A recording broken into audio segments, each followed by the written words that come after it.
Brothers and sisters, welcome back. This is the In My Grow Show. I'm your host, Alex. And as always, you know what? I want to thank you for taking the time to hang out, man. I appreciate it.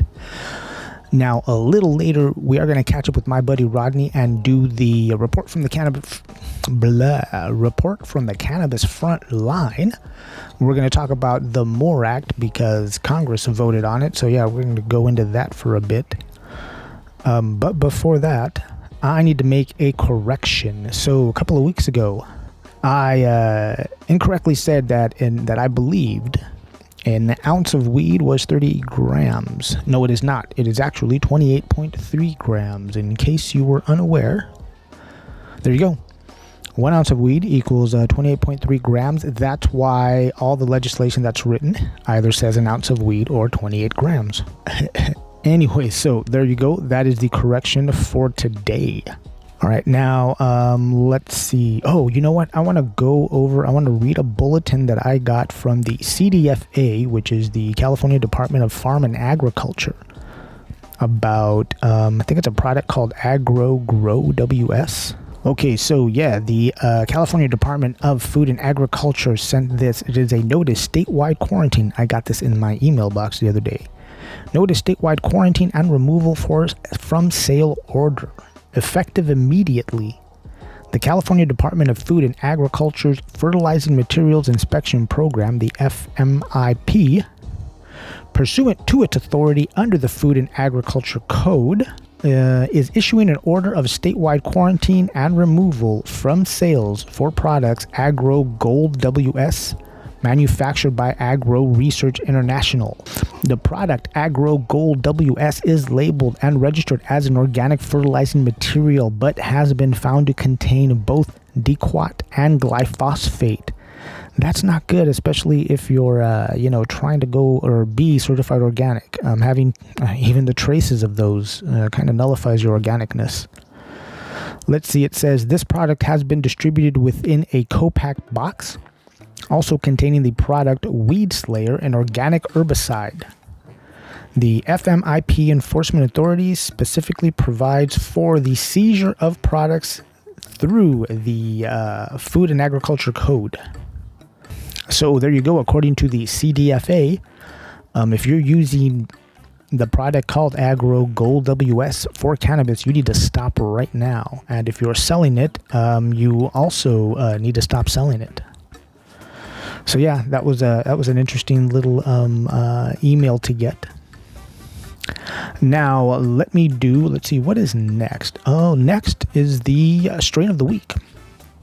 And this week, it's going to be the Autumn OG, which is put together by Autumn Brands. And I think this is just Autumn Brands' version of the OG Kush. Because, it smells very similar. I don't think they did anything to it. I just think they I think they grew some really killer weed. Because it does have that classic kind of piney, earthy, musky odor that it always has to me. You know, it always reminds me of like some wet dirt, like a little bit after like a rainstorm in the forest. It smells kind of like that, but more piney. This OG came in at a 26%, and man, this is a killer weed. This is a very heavy hitting weed. It is not. This is not the weed to go for me. This is not the weed to do work with. This got me really high. It's a great party weed, makes me really chatty, but I can't do any work to this weed. That's how high I am. And the really cool thing is that the come down, like to soberness, is a nice little kind of gradual step. You know, it's not like a big slam and then I need a nap, because I didn't need a nap afterwards, which was awesome. That's always a plus when you don't need a nap. But again, you know, Autumn OG, if you see it out there, pick it up. It's a great weed, great party weed. It will knock you on your ass if you're new or even if you're not new. But yeah, check it out. And that, brothers and sisters, is the strain of the week. So now I'm going to play a conversation that I had with my buddy Rodney. We're going to do the report from the cannabis front line because we talked about quite a few things, man. As I was saying earlier, the MORE Act that was passed in half of our governing, or it was passed in, Congress. and what that means or could mean, and all the details there, and a little bit about Mexico also, as their cannabis legislation and laws start to move forward, and it looks like they're going to legalize before the end of the year. That's the hope, right? All right, everybody, hang tight. Let me put that on for you.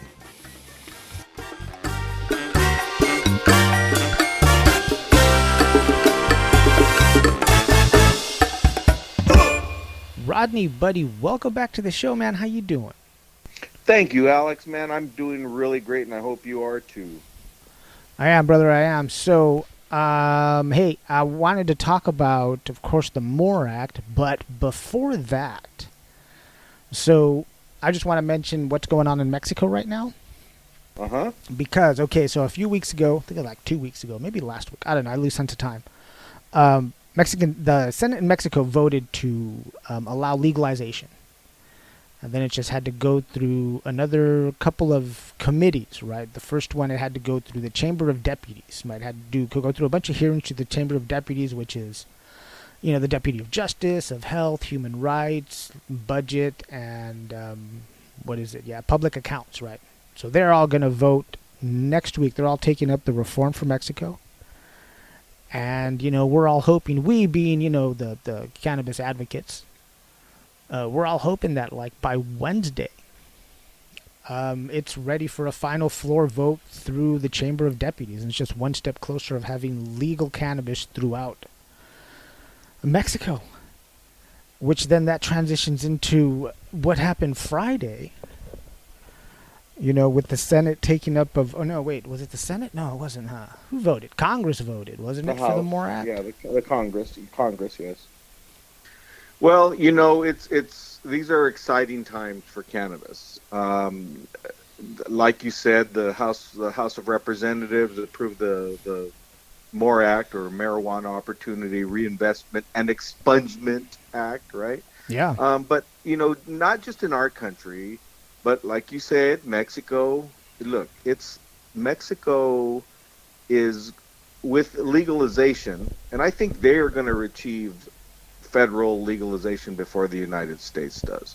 But they will be the largest cannabis market in the world when they do that. And we can't, as a country, we can't ignore that. And as businessmen, we certainly can't ignore that, because you have Mexico legal, you have Colombia legal, now you have two countries in different parts of Latin America, and you have Canada legal. What are we waiting for? I don't want to be sitting here and watching boats go by off the coast with cannabis product that we are not able to make money doing. Right? I mean, that would not be right. We're supposed to be one of the leaders in the world with everything in the United States. So it would really sadden me for us not to make it legal, as the MORE Act would hopefully start to do. And that's another topic that we'll discuss in a few minutes. Yeah, I mean, you know, Mexico, it looks like, I think they're looking to shoot for like end of the year to have it legally throughout the country, nationwide. You know, yeah, it is a bigger market per capita than Canada. You know, just because of population wise, and yeah, that's going to be huge, dude. Because I mean, they're going to take advantage of all of these new processes that we in the States have started in different states, right? You know, either because of concentrates or vaping, or yeah, it's going to be really cool to see how Mexico starts to manage all that. Because at this rate, I mean, the MORE Act, yeah, while it's great that it passed one part of our government, it still has to get through another one. And I don't know if it's going to actually go through and get a vote before the end of the session, which ends in I think the 1st of January or something, or just in about a month here in America, you know, because, I mean, aside from the MORE Act, which would basically deschedule cannabis, take it off of the Controlled Substance Act, right? It also replaces statutory references on marijuana, and it changes them from marijuana to cannabis. Right. You know, it also requires the Bureau of Labor Statistics to regularly publish demographic data on cannabis business owners and employees. That one is scary. Well, okay, so, but is that any different than any other, let's say, tact sin that we have, like alcohol? No, it isn't. But I mean, as a business owner, if you owned a liquor store, if you owned a laundromat, do they want to know your ethnicity, if your marital status, how many kids you have? If you read that, if you read what the MORE Act is wanting to collect as far as information about you, they really want to know everything up in your ass, truthfully. And why? Well, it's not only that they want to know, but they want to publish it. Yeah, they want to publish it. They want to make it public, and see, and now, public information. But see, I don't know if that's going to really go through, because originally that's what they tried to do in California also. Right. I mean, if you remember when we were doing that transition from medical to adult use, yeah, it was the same kind of thing, and owners were all like, look, you're really putting us in jeopardy. Yeah. You know, you're really putting us in jeopardy, our employees in jeopardy. I mean, this isn't... And again, that's why I say I don't know how much of it is actually going to survive the final vote. Right. Well, those are all the things. Those are all the... what? That is a good point. I didn't read it carefully until right now when you said that, and I read it and it says they want to publish it, not just gather it. They want to make it public information. Yeah, they want to make it public information. Yeah, that is kind of fucked up. Yeah, which is, that's scary. Yeah, that's scary. That is scary. You would know more about a person who grows or who's involved in the cannabis industry than we would know about maybe a public servant like, say, a senator or a congressman of the United States. Yeah, that is true. That's a very good point, man. Yeah, I mean, we don't know that much about the people who are supposed to be, serving us. So, why are you going to demand that from a? Why is cannabis so special? Yeah, why is it so special? Well, we know. We know exactly why they're doing that. We talk about all these things and we kind of bump around the truth and stuff, but we know why they do this stuff. We know exactly why they want all this information on the people who are in the cannabis industry.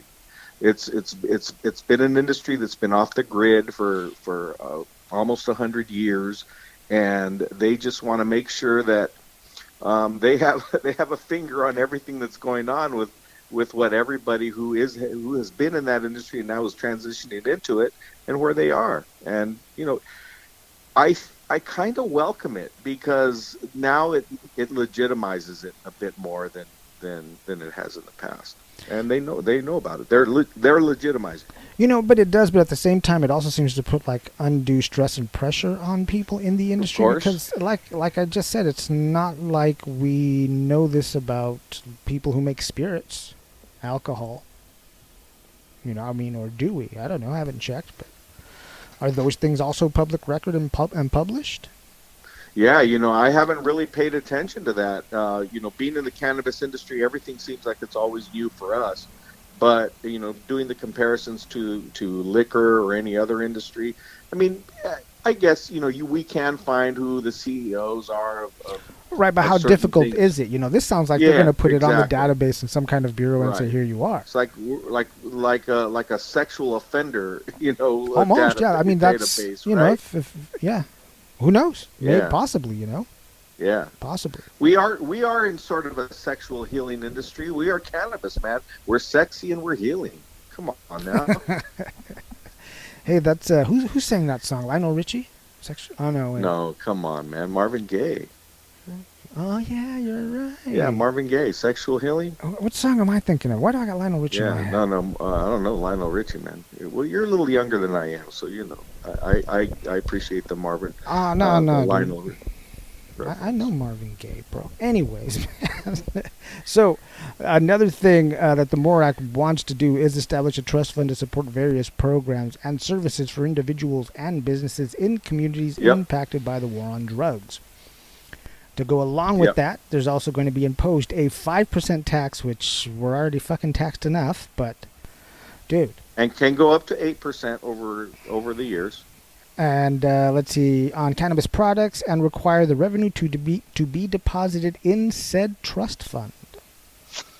Right. Yeah. But yeah, which again, man, we're already taxed enough, dude. So yeah, I don't know. Fuck, it's a lot. Anyways, all right. Let's see. It also makes small business administration loans and services available to entities that are cannabis related, legitimate businesses and service providers, which means as long as you're licensed in your state, you're able to get financial services. You're able to get loans and be able to do payroll, basically, so you don't have to house a bunch of cash inside your building. Right. Very important. Yeah, for sure. Let's see. It prohibits the denial of federal public benefits to a person on the basis of certain cannabis-related conducts or convictions. Which basically means what? They can't take away like your public housing because you were convicted of a cannabis. It sounds like they want to ease up those restrictions on if whether it pertains to your job or hopefully it can be great to where you live, whether you use cannabis or not, and that is a good start, and that's what it seemed to me to read as, so that if you were to apply, and this is where it would be most important, or if they're going to put their money where their pen is, if you were going to apply for a government job, if you do test positive for cannabis, or it really should say we're not going to test you for cannabis, and it shouldn't matter whether or not you use cannabis, that would determine whether you would get that job or not. Right, yeah, whether you're tested for it, which is a big deal. I mean, most drug tests are just looking for cannabis anyways, which, by the way, the NBA is going to stop testing players next year for cannabis. Exactly. Oh, good, man. NBA's progressive. They're, they've had some good, what do they call the heads of the NBA? Are they CEOs or whatever? David Stern and sure, and now the recent guy, Silver. They've been very progressive. The NBA has, and sports is the perfect place where cannabis has been, running its own course, whereas the athletes have been using it, and whether discreetly or non-discreetly, whatever, but they've been using it. But athletes are the ones who need it most. They're the ones out there performing every 1, 2, 3 days, or every weekend with regards to football, and they're the ones who are suffering pain. They're the ones who are getting hit in the head. I mean, that's where we want cannabis. What better place than that? So I applaud the sport industry like the NBA to take a lead like that, whether on purpose or even accidentally. But it's good to see, and that's what I appreciate about everything that's going on with cannabis over the last 30 days. We saw perhaps the most progressive global cannabis movement in this time. It started with our own election, with the Green Wave. There was I don't know how many states made cannabis legal on election night. Many. Then Mexico's move to legalize cannabis, right? And then just with us, the UN, the United Nations, earlier this week. Yeah, United Nations descheduled as well. Yeah, reclassified cannabis, which will clear the path for the. Hopefully, it's going to help clear the path for the growth of the global cannabis industry. Yeah, and the interesting thing about the NBA is also, if you remember, the NBA was the first one that said they're no longer going to not so much test, but penalize their players if they do come up dirty. And then like a month after that, the NFL and Major League Baseball came out and said the same thing. Right. So yeah, that's how the dominoes fall, man. That's how the dominoes fall. And I don't know, Alex, if it's because we're so, this is what we do and we pay attention to all the cannabis, everything. If it says cannabis in the headline or weed or marijuana, whatever, our eyes go to it. But, it is, like I said earlier, it's an exciting time to be alive because all of these different things are happening. And but we also have to be cautious about the speed at which this is moving, because there were so many issues that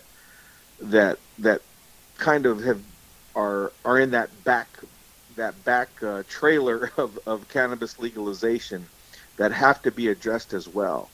You know, our national government, our state legislators, our local mayors and city councils are patting themselves on the back for this legalization of cannabis, but yet they are still leaving behind the social equity, what do Component? aspects Sure. of the component of what cannabis is. I heard a lot about it. I got up this week early in the morning to watch the hearings on before they voted in the Congress, and I listened to Democrat after Democrat talking about how social equity and minorities and need to be addressed, and for the giving back to the communities that have been most affected.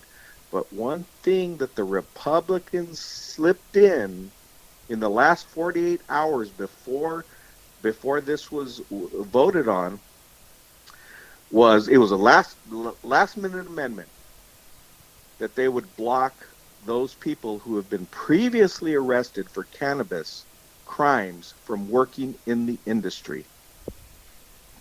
Really? Nobody's talking about that. Yes, they did. The Republicans forced that in the last 48 hours. Nobody's talking about that. Wow. So if and they you've been voted working if you've been, and that's what they voted on. So right. So if you've been convicted of a cannabis crime So prior, go ahead. I'm you sorry. would not be able to work in the industry. So, and now let's put that in perspective. The majority of the people with cannabis convictions are people of color. Are people of color, yes. So on the surface, the MORE Act is saying, oh, we will not convict, cannabis crimes, whatever, it'll be expunged, and it'll be expunged. But if you read the MORE Act, there is nothing in there that says, or that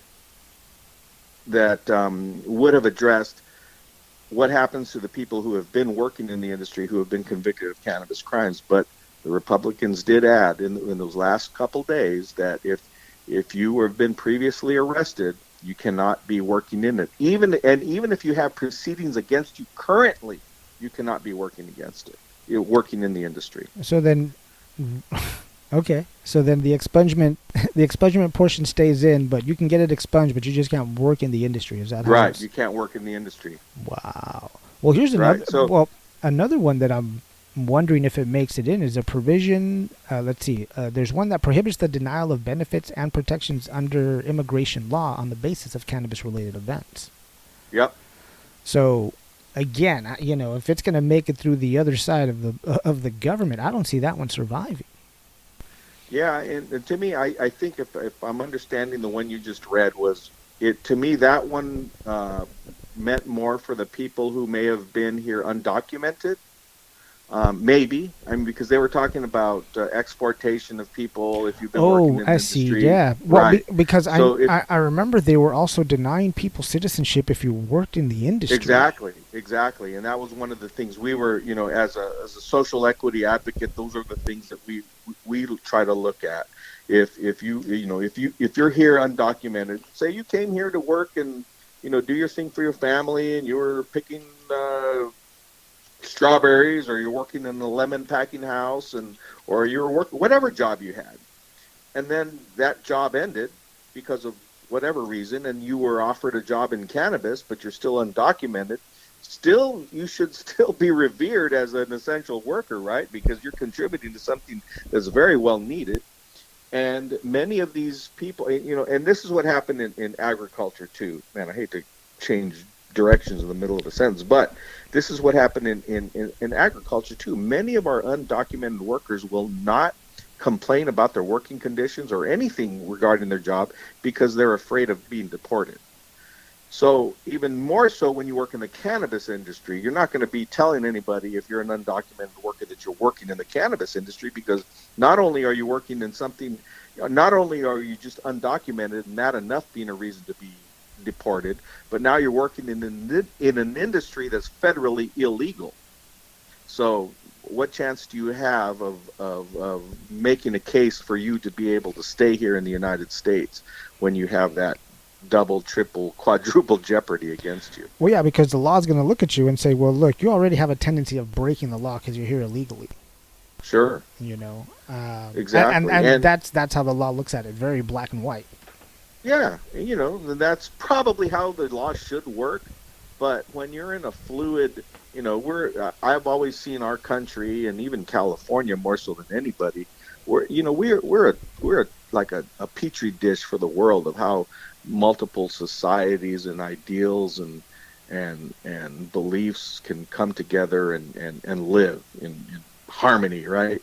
So whatever we do locally, you know, with our laws, with our ordinances, with our city councils, with our advocacy, that is the most important thing.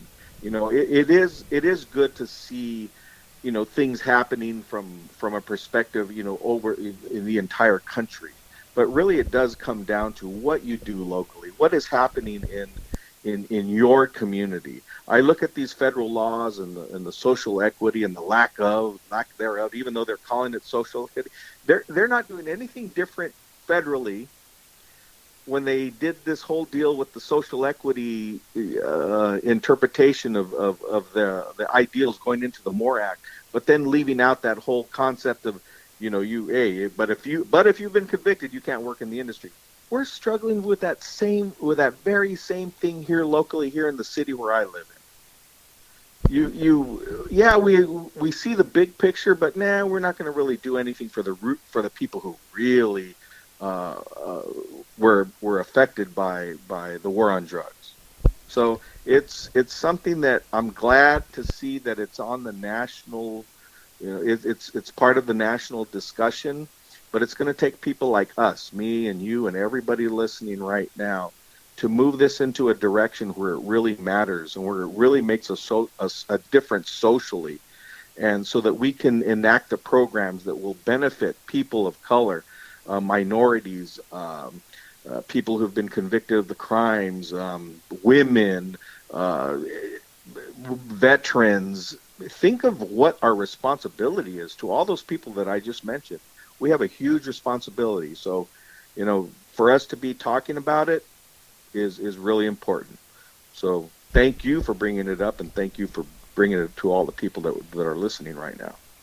Yeah, well, you know, man, the conversation has to be had, and I don't have all the answers. You know, I don't, you know, things slip by me as I read through it, and that's how I talk to people, because they pick up something else, and I was like, oh, crap, I didn't even see that. Because, yeah, we've already talked about, you know, the MORE Act's going to help expunge. Well, it's going to help you expunge convictions and conduct sentencing reviews, hearings related to federal cannabis offenses. And it also directs the Government Accountability Office to study social impacts of cannabis legalization, whatever that means. I mean, we've already got those studies, but okay. Yeah, and there was a couple of things that you mentioned specifically regarding that 5% tax.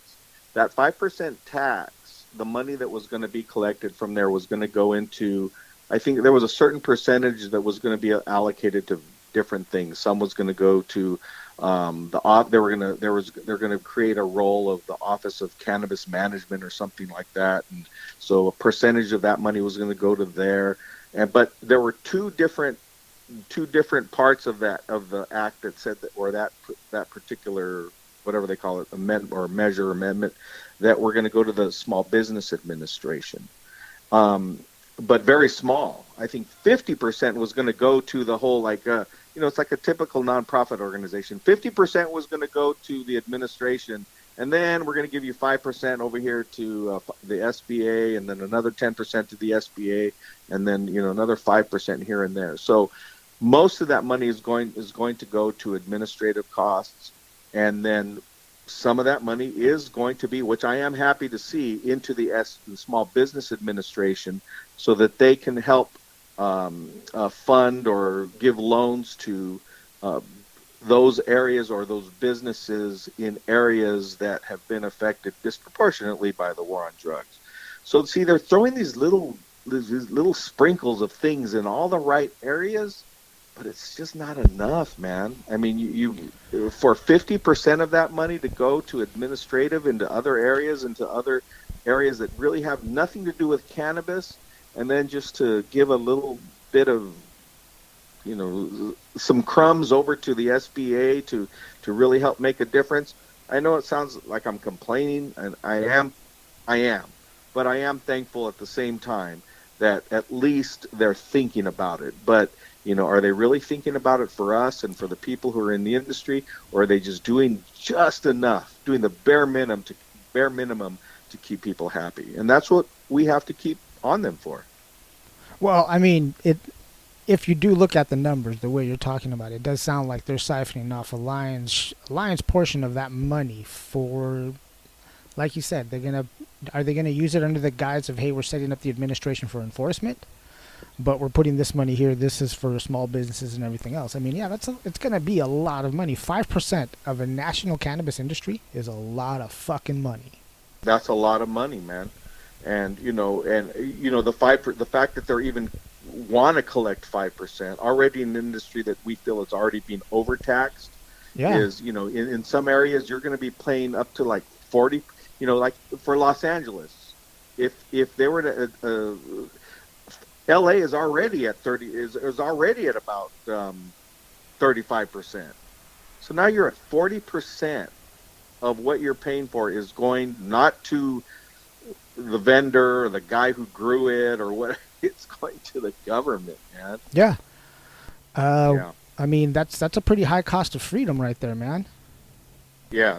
Don't bring me this land of the free rhetoric whenever we're paying 40%. Hey, there was this event that happened. I think it was called the Boston Tea Party, where they poured tea into the bay. Not that I would ever pour that much cannabis into the bay, but it's those. But those are the things that we have to react to as the citizenry, man. And we've been played for 100 years, not only just on cannabis, but on a lot of other things. And with recent politics and the elections and everything else that's going on, one thing that has happened is that people are more aware.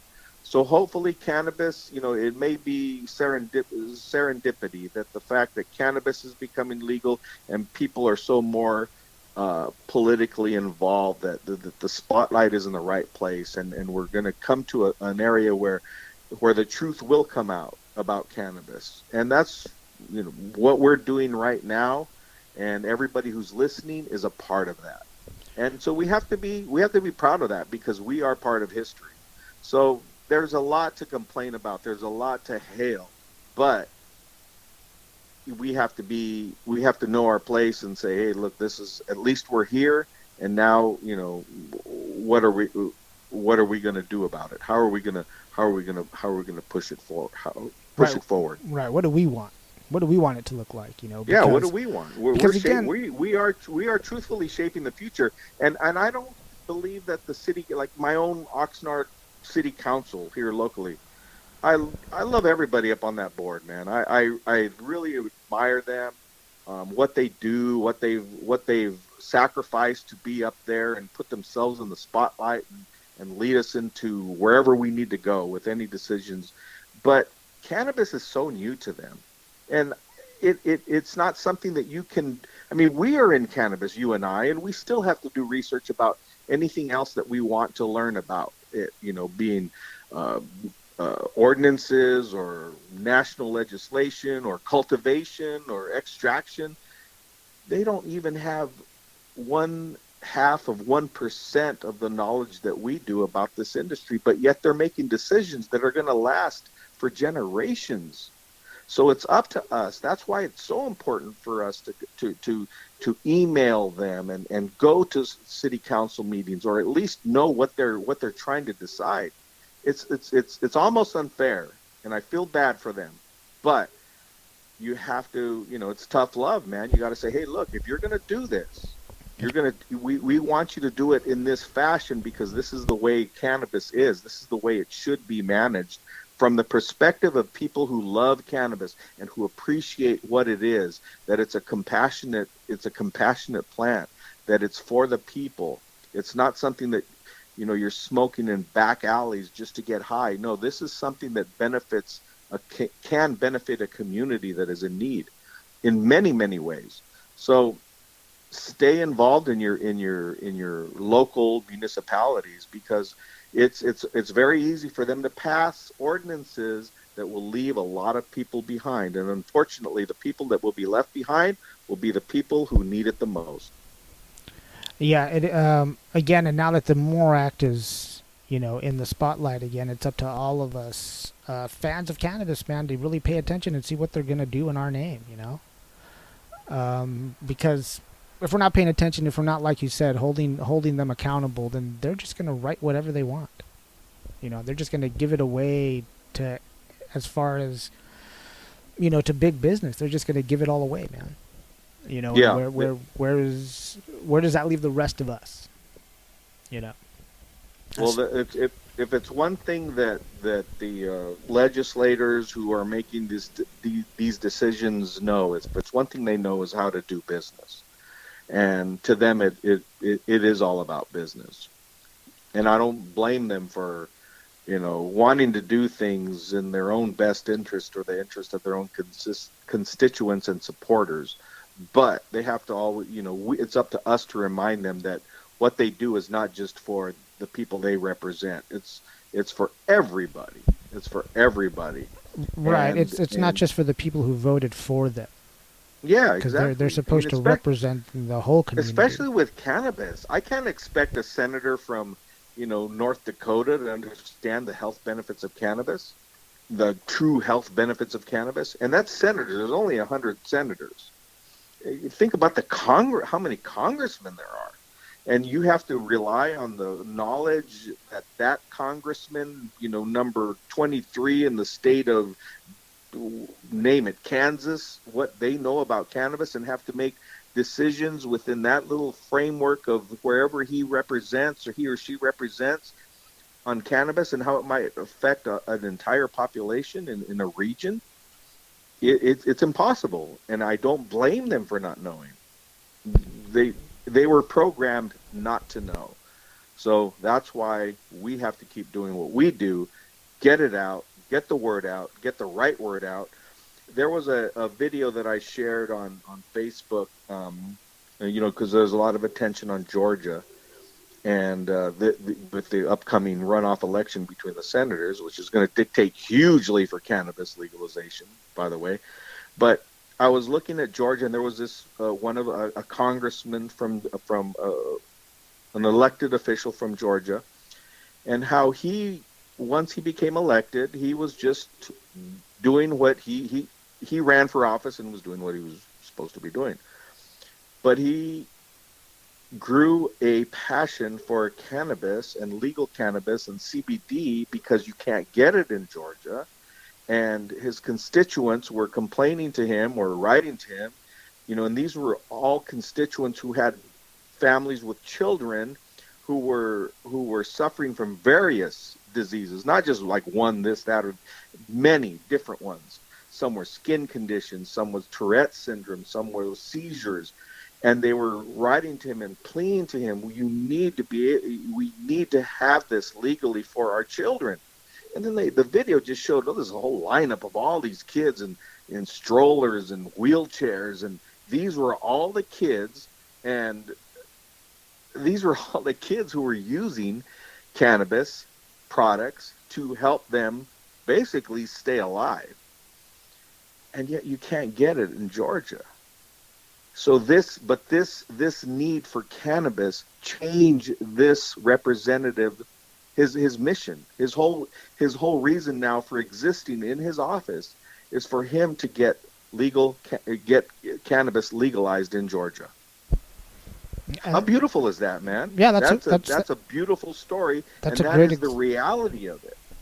That's a great example of the people, educating the lawmakers. Right. He did not run run for office to represent cannabis in any way, nor did he run to represent the constituents who needed cannabis legalized. But now he is, and that's his fight now.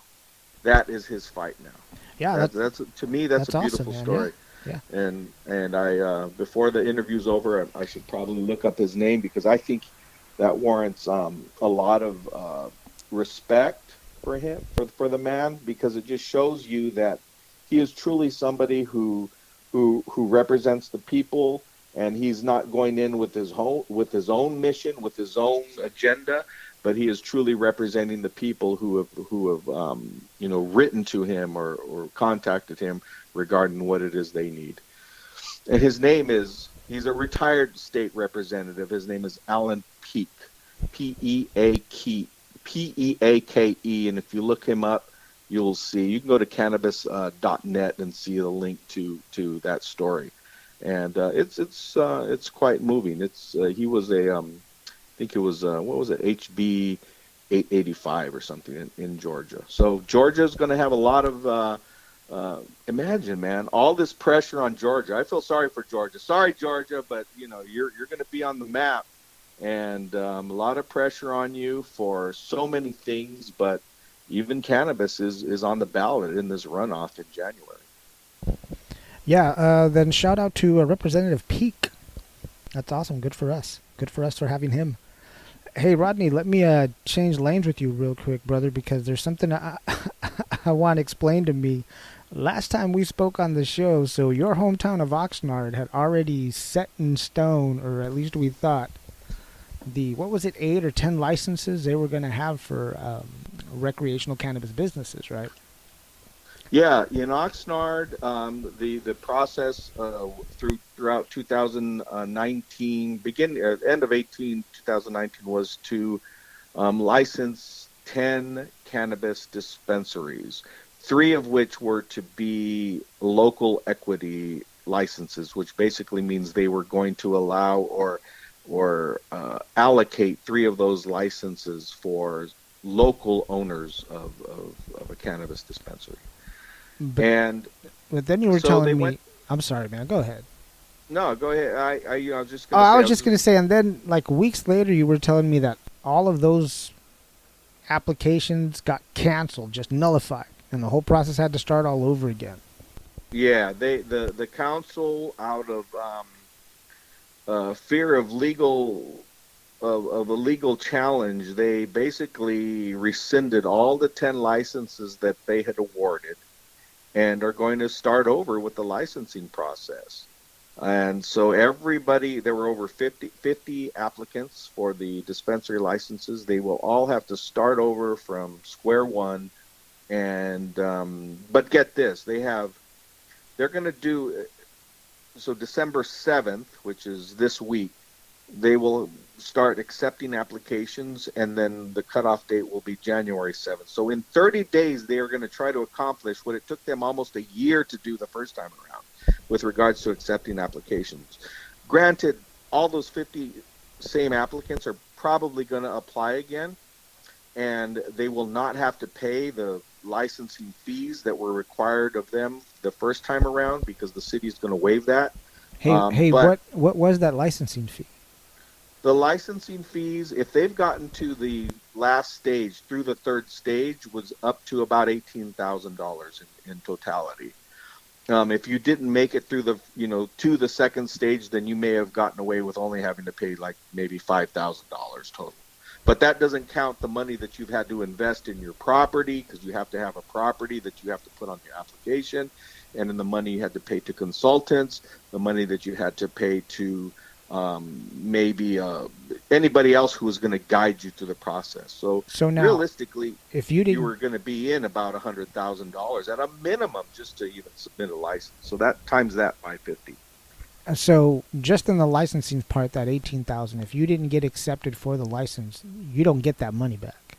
No, you don't get that money back. That's that money that's just gone, even though you're applying for a license, which is unlike most any business in any other city. Industry, sure. Yeah, in any other industry, you if you're going to pay for a license, you're usually paying for the license, not paying to apply for the license.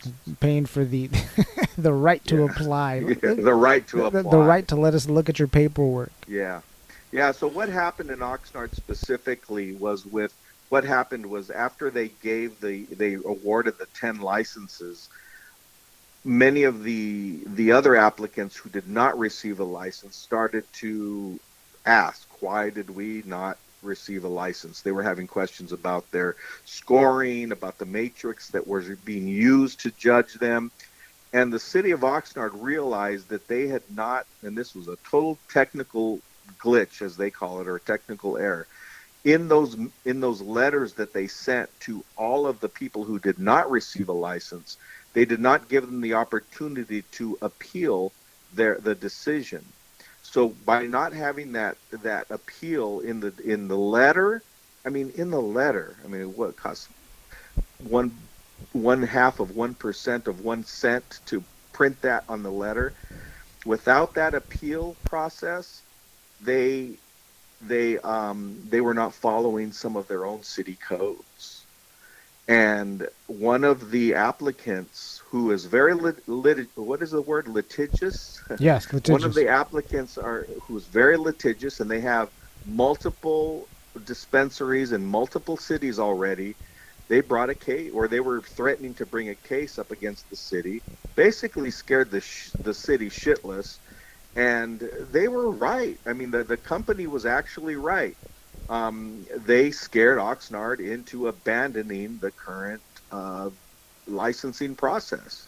Now, there's two things I feel about this. That company was right about putting Oxnard, getting this lawsuit or threatening this lawsuit against Oxnard.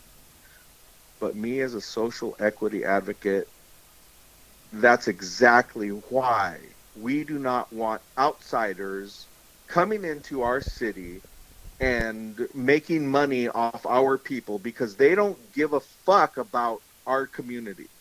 That cost us, that potential lawsuit, that cost us a lot of money and a lot of process, a lot of time, everything against cannabis. If it had been a local company, I don't think they would have done that. Now, that's speculation. I don't think they would have done that because we care about our city. We care about our city, man. We don't want to put our own city through that shit unless they really, really, really screwed us over and warranted a lawsuit. So you don't think if it was a local applicant that they would have threatened litigation? I just don't know that it would have come that.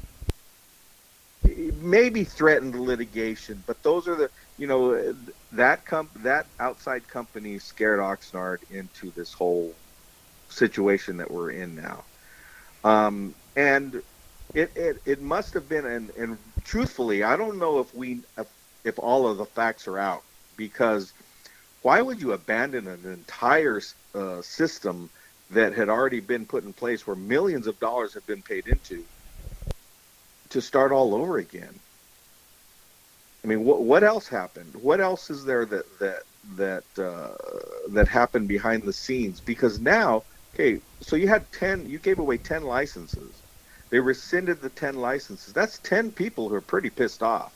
Yeah, they already had the ball rolling, man. They were all like, all right, let's go. Some of them may have hired people. Some of them may have signed contracts or with whoever, with vendors, whatever. They certainly had deals with their landlords. And so they're going to lose money, and they have to continue to invest money. And then the people who didn't receive licenses, they lost money. Even though they were able to reapply, they lost perhaps real estate lease agreements wherever their application was attached to the address. They may have lost that agreement. They have to rehire or continue to keep employed their consultants. There's a lot of money that still is going to be lost because of that one decision. So the city is basically starting over with the hopes that those 10. Do you think those 10 are going to be rubber stamped right in? Maybe. And if they are, well, that's not good. And if they're not, well, that's not good either. You know, I don't think those 10 are going to be rubber stamped in, just because now everyone's paying attention to everything making sure all the I's are dotted. You know, Yeah, because but don't you think that if say one of those 10 is not rubber stamped in, don't you think they have a viable lawsuit against the city? well, yeah, I mean, Dude, you I mean, gave us a it's you it's gave us a license, and now you took it away for us because of something that we didn't do. It was because something that you didn't do. So the city, unfortunately, is in a really just bad position. yeah, And that's a to double-edged me, sword, man. That's a yeah, tight to spot. me, yeah, yeah, to me, they they have a city attorney. They must have weighed it out and said, okay, well, we're going to lose less money. Typical city shit. And Right. Sure. unfortunately, Oxnard, they've our leaders have made some bad decisions over for decades. Our current leaders are relatively good in having to clean up a mess from prior administrations, but we're in a situation where they had to look at it and say, well, where are we going to lose the least, and that's not where you want to be. That's not where you want to be. and And and then a community and like Oxnard, that's got to yeah, sting, and man. honestly, Alex, I will carry some of that burden and some of that responsibility, me being a cannabis advocate in my own community. Maybe I didn't do enough to bring to light the fact that city council needed to be more educated about the cannabis industry and the potential pitfalls and problems and positions that you can get yourself into by managing it wrong. So hey, I truthfully will assume some of that responsibility because I don't put all the blame on them. It's not their they have I can't even imagine how much time with all of everything they have to do to run a city. How much time are they gonna commit to investigating cannabis legality and then everything else that's related to it. And I think you should too. And everybody else who's listening can't complain about what's going on in your town with regards to cannabis if you're not doing enough to make a difference. Well, I mean, I don't think you can complain about what's going on in your town if you're not, at least trying to help it out, trying to be. What is it? What did Gandhi Yeah, say? yeah, The be the change you want to see. yeah. But yeah, like you said, I mean, yeah, maybe there were more than one clerical error on that, and they called them out on it. Yeah, we don't I mean, we could it be just the fact that they didn't? Maybe, who knows, man. well, that's the official press release from the city was that issue regarding the appeals. And I watched the follow-up city council meeting, which was virtual. I didn't give any public comment because there was really nothing for me to say other than just to watch what the fallback from this start over. And I did expect a little more dialogue after all the public comment, which there were about 20 people who commented, and probably half of them were the people who had received licenses through the original time, saying, hey, you guys should at least grandfather in us and then work out. Oh, this was the other thing. They went from 10 licenses the first time around. Now they're going to give out 16 licenses, allocating 3 for social equity. So the first time Huh. around it was 10 licenses and allocating 2 for social equity, and now it's going to be 16 licenses with 3 being allocated for, no, I'm sorry, not social equity, but local Local equity, equity, which to sure. me is not equity. It's, equity means equal. So to me it would be 8 out of the 16, but they're only doing 3 out of the 16. So again, the fight continues. Hey, let's at least increase that number. So that's interesting. Yeah, I mean, did they throw in those extra 3 licenses because they are going to grandfather in those other 10? No, they didn't. They're not going to grandfather They're not anything grandfathering in. anybody They're in, huh? not grandfathering those 10. So again, those are potential lawsuits, in my opinion, because if 1 or 2 or 3 or 5 don't get the licenses after having been granted a license the first time around, well, they have a more viable lawsuit than the people who didn't receive licenses the first time around, who just didn't have the option to appeal on their letter. I Right. mean, honestly, Well, you yeah, know, because the ones who received the licenses would be like, look, we went through the whole process. yeah. Why wouldn't I'm in we? It's a sticky situation, man. It's a trip. Yeah, and I'm in a good contact with one of the a few of the applicants, but one specifically who told me he did not receive a, a license, and he is a local equity applicant. And I even hate saying the term local equity because it should be social equity. But anyway, he's a local equity applicant. And he brought up an interesting scenario, which I've seen in other cities, where they say if you score above a certain amount, say 94%, of the scoring system, if there was 100 and you score over 90, make it a lottery after that. So if there's 15 people who score over 90 and there's only 10 licenses, make it a lottery. That way there's nobody, no person, no human deciding who's going to get this license over the other. Because that way it just kind of makes it a little more equal or a little more fair. Well, it also makes it a little more transparent, because then that means that whoever doesn't wind up with the license can always speculate. Oh, it was this or that or corruption or something. Yeah, and transparency was one of the things that did come up in the conversation leading up to like the potential lawsuits against the city, that they weren't transparent enough. Me who I am involved in cannabis, or I know who the people are, but the general public, they don't know who the panel were to decide who was making the decisions or the doing the scoring against the businesses. And we should know that it's our city. We should be involved in that. Not so much involved in the decision, but involved in what is going on in the process that they're taking to make that decision. Right. Yeah. Just to make it known how they're choosing people. Right. And so that is one thing that they're supposed to do in the second time around. They're supposed to be more transparent in that. So that lottery system would be something that would be, be very interesting. That way nobody knows, it's just like, hey, it's you've all qualified. We only going to give out 15 licenses. This is it. And doesn't alcohol do something similar to that? I mean, you can't just buy an alcohol license. You have to kind of bid on it and do some things to really earn it. I mean, I don't know. I have no idea. Yeah, well, I have no idea. I'm still waiting for them to say, hey, you can open a smoking bar.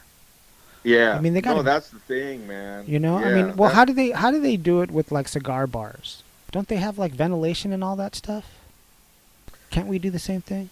I think there's, cannabis is regulated by 3 different entities in the state of California. It's the BCC, the Department of Health, and then the Department of Agriculture.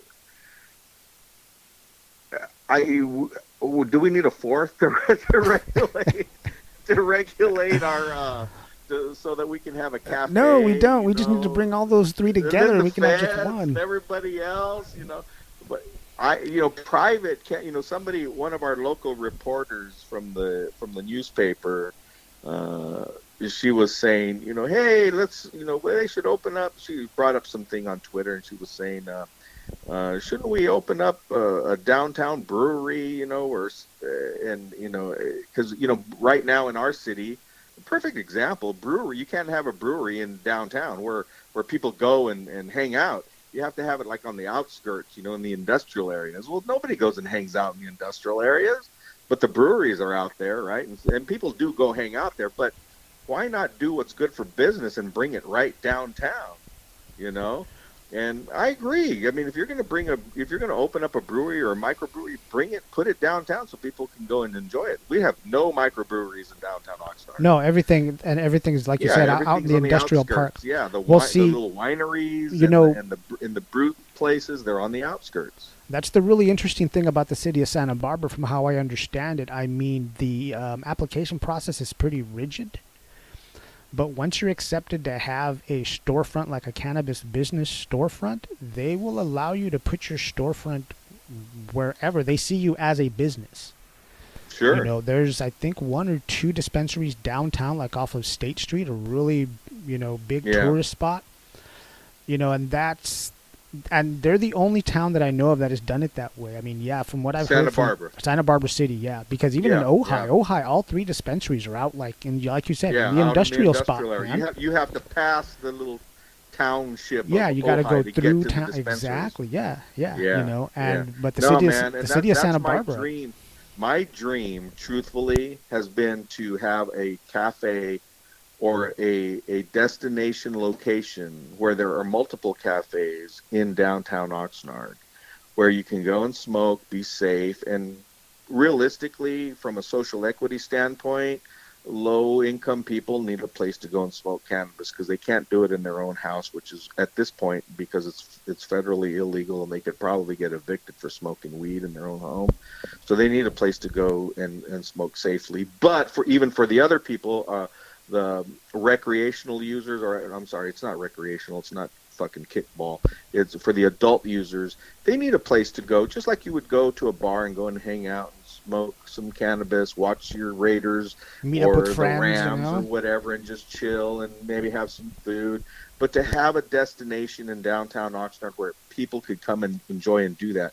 And the reason I like downtown Oxnard, I mean, other than it's my hometown, we have a train station. I don't know if you've ever been to Santa Barbara to the Funk Zone. You get off the train and you walk right into like a wine and brewery little area, and everybody's just chilling, walking around and doing their thing.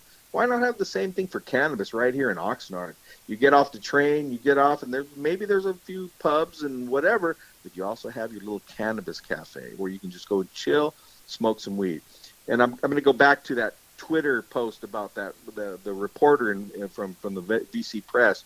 She wrote that comment about why shouldn't we have a brewery. I go, you know what? I'd prefer a cannabis cafe because nobody ever fights after they smoke a joint. And Yeah, that's the truth. yeah. That's if anything, everyone's trying to analyze themselves. Exactly. So it's exciting times. We're all part of it. We have to do our part to promote it. I know a lot of people who like to smoke cannabis and just chill and enjoy and I know a lot of those people. They're my friends. They don't really do anything to promote the movement in any way, and that's cool. They are the movement. They don't have to promote it. They are the movement. So that's why it's important for things like this, like your show and voices such as your own, why they're so important, because they make a difference in what's going on out there, to bring enlightenment to people who, if we just create through this program one activist, one advocate in their own community, then we've done what we're supposed to do. Is we try to create educated advocates, just like the whole MORE Act. Throughout social media, you saw people even within the cannabis industry saying, "Oh, it's a historical day and it's great," and we all know the damn thing is not going to be passed because the Senate's going to block it completely. But that's why Georgia's so important moving forward and the whole thing whatsoever. But the devil is always in the details. These things that were rushed in at the last minute to make the act more palatable to more people were detrimental to the people who have been disproportionately affected by cannabis, the whole war on drugs. So we have to constantly bring those facts out so people can keep consuming and knowing and using them in the favor of social justice and restorative justice for the people of the cannabis community. So it is important to keep the dialogue going. We always I think we take people like us who are in the cannabis industry, we think that we almost talk a little bit too much about the more advanced aspects or issues regarding cannabis, when we should always remember to go back to the basics, so that people who are just learning about the legalization or even cannabis itself or health benefits, we have to keep always going back to the basics of it, so that we can help build their foundation of advocacy, because they need to know what the truth of it really is. Yeah, that reminds me of something that Reverend Mary talked about last time on my last show, was the fact that we don't talk about juveniles and cannabis possession, and how, when juveniles are caught with cannabis, there is no bail. Right. There's no bail, dude. They get to stay in jail until their hearing. They get to stay. We're talking about young kids. Sure. Who may be caught smoking the most, the thing that's probably going to harm them the less is cannabis. And Again, Alex, if I'm not advocating that juveniles should be using cannabis, not at all. But if they get busted, dude, they're in a world of fucking problems, man.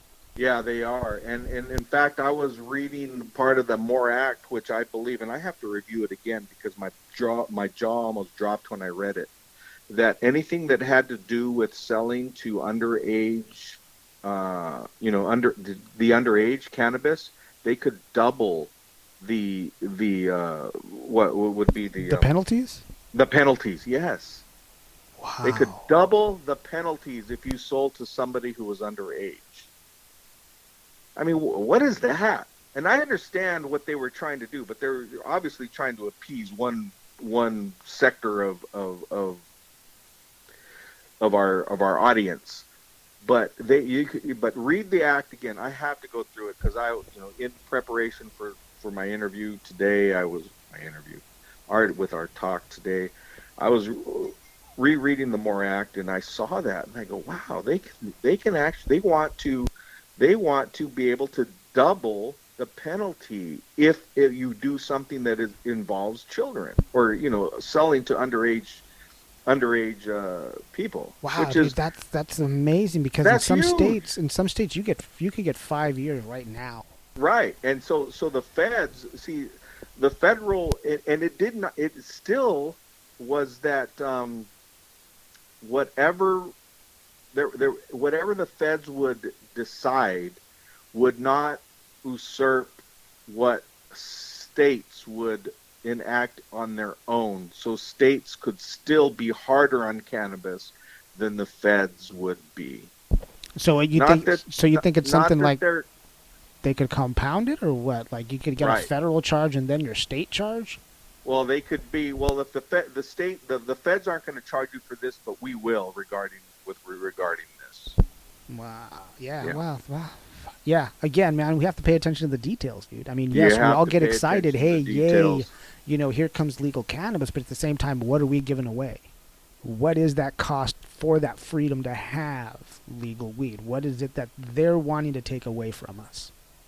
Yeah. No, it is, man. That's.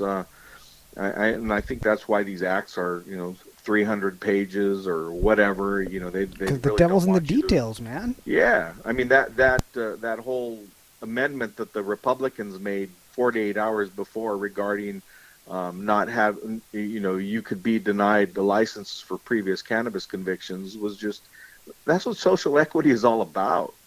But yet, during the hearings, you heard Democrat after Democrat talking about this was a social equity thing. Yeah, you can expunge, but it wasn't a mandatory expungement. But it was like we're going to expunge this and expunge that, and no crimes, but yet they never said anything. And I blame the Democrats just as much because they weren't. What did they not know that the Republicans had snuck in this thing at the very end about if you've been convicted that you couldn't work in the industry? Come on, man. I mean, you need to. That's why it is so important to listen to everything that is being said, to read everything that is being written. I know it's hard because there's so much, but again, the onus is on us. Well, and now that you mentioned that, the crazy thing is, Kamala Harris was the main sponsor of this, and she's already been through this as the Attorney General of California. Sure. Again, why didn't they mention it? Why do they call it a social equity act if she knows when you're denying people access into an industry, that means you're allowing these people to expunge a cannabis conviction, not allow them into an industry, and they're going to look around and say, fuck it, I may sell illegal weed again. Sure. And that is what complicates cannabis, the cannabis industry, because there was the entire I don't like to say black market, but yeah, for lack of a better, the legacy market. legacy market there. That was what the legacy market was all about, and that you can always bounce back to it. And cannabis is unique like that. There wasn't. Um, Yeah, it's not like people are it, making bootleg vodka. I mean, they right, are, but not like in the way that people are selling legacy, black right. market weed.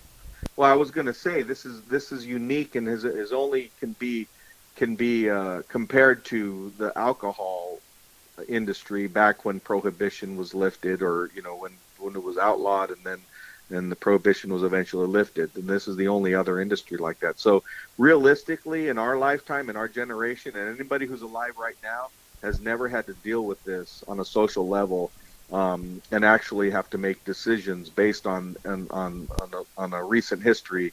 Then nobody was alive back then. This is all new to us. The history books have been written. We can read about it, but people are different now. The society is different, so all our legislators have to make decisions based on the now, and so it is difficult. But they don't know everything, and it's so easy to blame the legislators, but in all reality, they don't know enough. I was hearing um, Republican after Republican talking about all the different things, why this shouldn't pass, and some of them were actually bringing up some good points, but they completely miss the fact of what cannabis is, especially for the people that need it the most, even within their own communities that they're representing, because they're going by a moral standard that has been instilled upon them that had nothing to do with what cannabis can do. So it's up to us to keep educating people so that then they can turn to their legislators and hopefully demand change, because a vote and an ultimate position of the person that you voted for, where they are, whether it's your local congressman, your mayor, your council person, your president, it's that you have to assume that they don't know enough to represent you and the things that you're passionate about. So it is I'm glad to see that so many people are involved, because that's what's going to make a big difference. Yeah, that's true, man. That's true. Hey, Rodney, brother, thank you for taking the time, man, to get on back on the show, man. That was an awesome conversation about this. Hey man, I love it. I'm really excited with everything that's going on. It's a good time to be part of this industry, and hopefully we can start doing some things not just in this country but in other countries. It's been an exciting 30 days. It truly has. We deserve a lot more than what has happened. I'm so sad that it's such a fight for something that is so good, that has made a big impact on so many people's lives in a positive way. But hey, nothing's easy, and I really love coming on the show and talking about these things, because I think we're doing a difference, and more importantly, you're doing a difference, man. You are the host of a great show, and you're getting out some good knowledge to people who need it. And let's make more advocates. Hey, well, I thank you for all that, but you know what, man? I think I started my wrap up a little too soon because I wanted to talk to you about that. So, you've been editing a cooking show, a cannabis cooking show. Yeah, yeah, I'm working on a cannabis cooking show, and I'm really excited about it because I have worked on other cannabis cooking shows, and I've seen a lot of cannabis cooking shows, and it's cool. They do this whole, high concept, ideas, and they're showing you this and smoking that or whatever. But realistically, a lot of the cannabis shows that you see and watch, there's nothing there that you can come away with and do immediately. Like, oh, hey, I can do that right now with the amount of weed that I have, or an ounce or quarter ounce or whatever. So this show that uh, I'm working on with Myra Briggs. She's a trained chef who has been creating cannabis infused dishes. And all of the dishes that she prepares are things that you can do at home right now with what you have right now. So I'm really excited about it because it's part of what I do. I'm cannabis education, and these are the things that are so important to our community. It's not so much making edibles to get high, but for people who need their medicine in a natural form in their everyday life that can help them just exist or help them be more healthy. So I'm really excited about this project because everything she does, like I said, is everything that you can do at home. And it really starts with just those basic elements, which she shows you how to create, which is cannabis flower, cannabis sugar, cannabis honey, and cannabis butter. Think of all of the recipes that require those things, and you can infuse it with one of those four basic elements, and now you have a cannabis dish.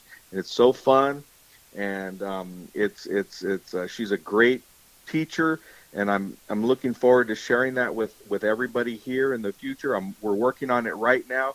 I'd say by January, our first episode will be up, and you'll be able to cook everything from gumbo to short ribs, mac and cheese, eggnog. Okay, Ooh, you know what? gumbo. Just for you guys, I'm going to have it ready by Christmas so we can have the eggnog up. So Oh, hey, hopefully, that'd be cool. An eggnog? yeah, Dude, yeah, that'd yeah, be cool, an eggnog recipe. I'd be yeah, down. I like yeah. eggnog. There's some really great stuff there that you can do, but you know, it sounds like fun. Oh, you get high and you eat, but no, you know what? I have an aunt, and my uncle has been growing cannabis in his backyard for years just for her so that he can make butter because she has chronic arthritis and she cannot sleep at night, and she cannot sleep if she does not have that butter on a cracker at night before she goes to sleep. So why not make it part of your life? If you need that, and you need some butter in your life, you need some sugar in your life. Who doesn't need some sugar in their life? Some flour in your life, whatever. Use it, integrate it into what you do, because not everybody wants to smoke it, and a lot of people can't, maybe. So there are many ways to ingest cannabis. Now, albeit you have to be really careful when you have it in an edible, but that's why we also educate on that, why dosing and how you eat cannabis is so important, because we're doing it for the health, not for the high. For those who want the high, they're going to do it any way they want to, but it's our personal responsibility to educate people on how to ingest cannabis in a fashion that's healthy for them, but safe, and so that they feel comfortable. Yeah, the golden rule of edible, especially if you're new, is low and slow. You know. Yeah, yeah, exactly, man. So Hey, yeah, I'm excited about that show. So thank you for bringing that up. hey, do you guys? Cannabinated Kitchen with Myra Briggs. There's Okay. nothing anywhere about it. You can't even go look it up right now. But that's okay. We're working on what's the important and the important part of it, and that's So the recipes is that and a creating the working? content. I'm sorry. Is that a working title or? It is a working title. Yeah, it is a working title. Okay. Probably gonna make it through the end, but No, man, sounds Cannabinated great. Kitchen. Okay. Cannabinated Yeah, Kitchen. with Myra Briggs. Myra Briggs, you heard it. Eggnog in December. And Yeah, Christmas man. time, And not great. The December, because food we're is already in so December. good, so good, man. I've been sharing the videos that we've been making with my staff, and the writer who does all our promo work, and he's been in the cannabis industry for a while, and when I got it, he told me, he goes, dude, he goes, this woman's really good, man. Her recipes are easy to follow. She has a good personality, and I don't try to make any decisions about talent or people myself. I like I like a group decision, and the reviews are great so far within our crew. So and we're all cannabis experienced people, so that's what it takes, and that makes me even more excited about it. Well, right on, Rodney. Good for you, man. That sounds going to be awesome. It sounds like a lot of fun. Hey, but do me a favor. Let everybody know where they can find you on all social media. All my social media, I'm easy to find on Facebook, Rodney Medina. Go to Instagram, I'm Rodney Media, Media. And you can follow my cannabis ventures there in this country, out of country, and wherever else. And looking forward to hearing from anybody, any stories you have, wherever you are, whatever cannabis is doing in your community. I'd be happy to report on it. And let's all just lock arms and move forward on this movement. We have a worldwide tribe we have to reach. So everybody's important. So let's do it. Right on, man. Yeah. All right, Rodney, do me a favor. Don't hang up. Everybody else, I'll be right back.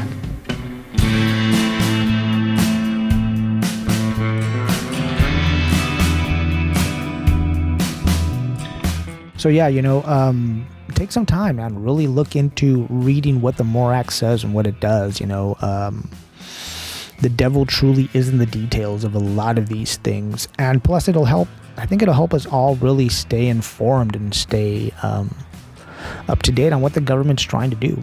What the government is, what their ideas, even if it doesn't pass this session. At least we have some idea of what the government's really trying to do, really gonna focus on, and what we really need to fight against and really need to fight for, I should say. Not so much against, but let's fight for things, And as always, I want to thank my buddy Rodney Medina for taking the time to come on the show, man. I always love talking to that guy. Well, brothers and sisters, you know what? That's all I've got to share with you today. I want to thank you once again for taking the time to hang out. I want to thank all the artists who let me use their music to put the show together. And I want to thank everybody for subscribing to, the website, the podcast, just to the whole thing, man. I truly do appreciate it. The YouTube channel, I appreciate everybody subscribing to it. And as always, if you can, go over to patreon.com and leave a financial donation for the show. That truly does help us just keep the show going. Let's see what else. So yeah, as always, leave a rating and a review wherever you listen to podcasts. Subscribe to the website, and then go over to youtube.com/InMyGrowShow and subscribe to the YouTube channel. Okay, brothers and sisters, again, I love you all very much. And remember to always grow, learn, and teach.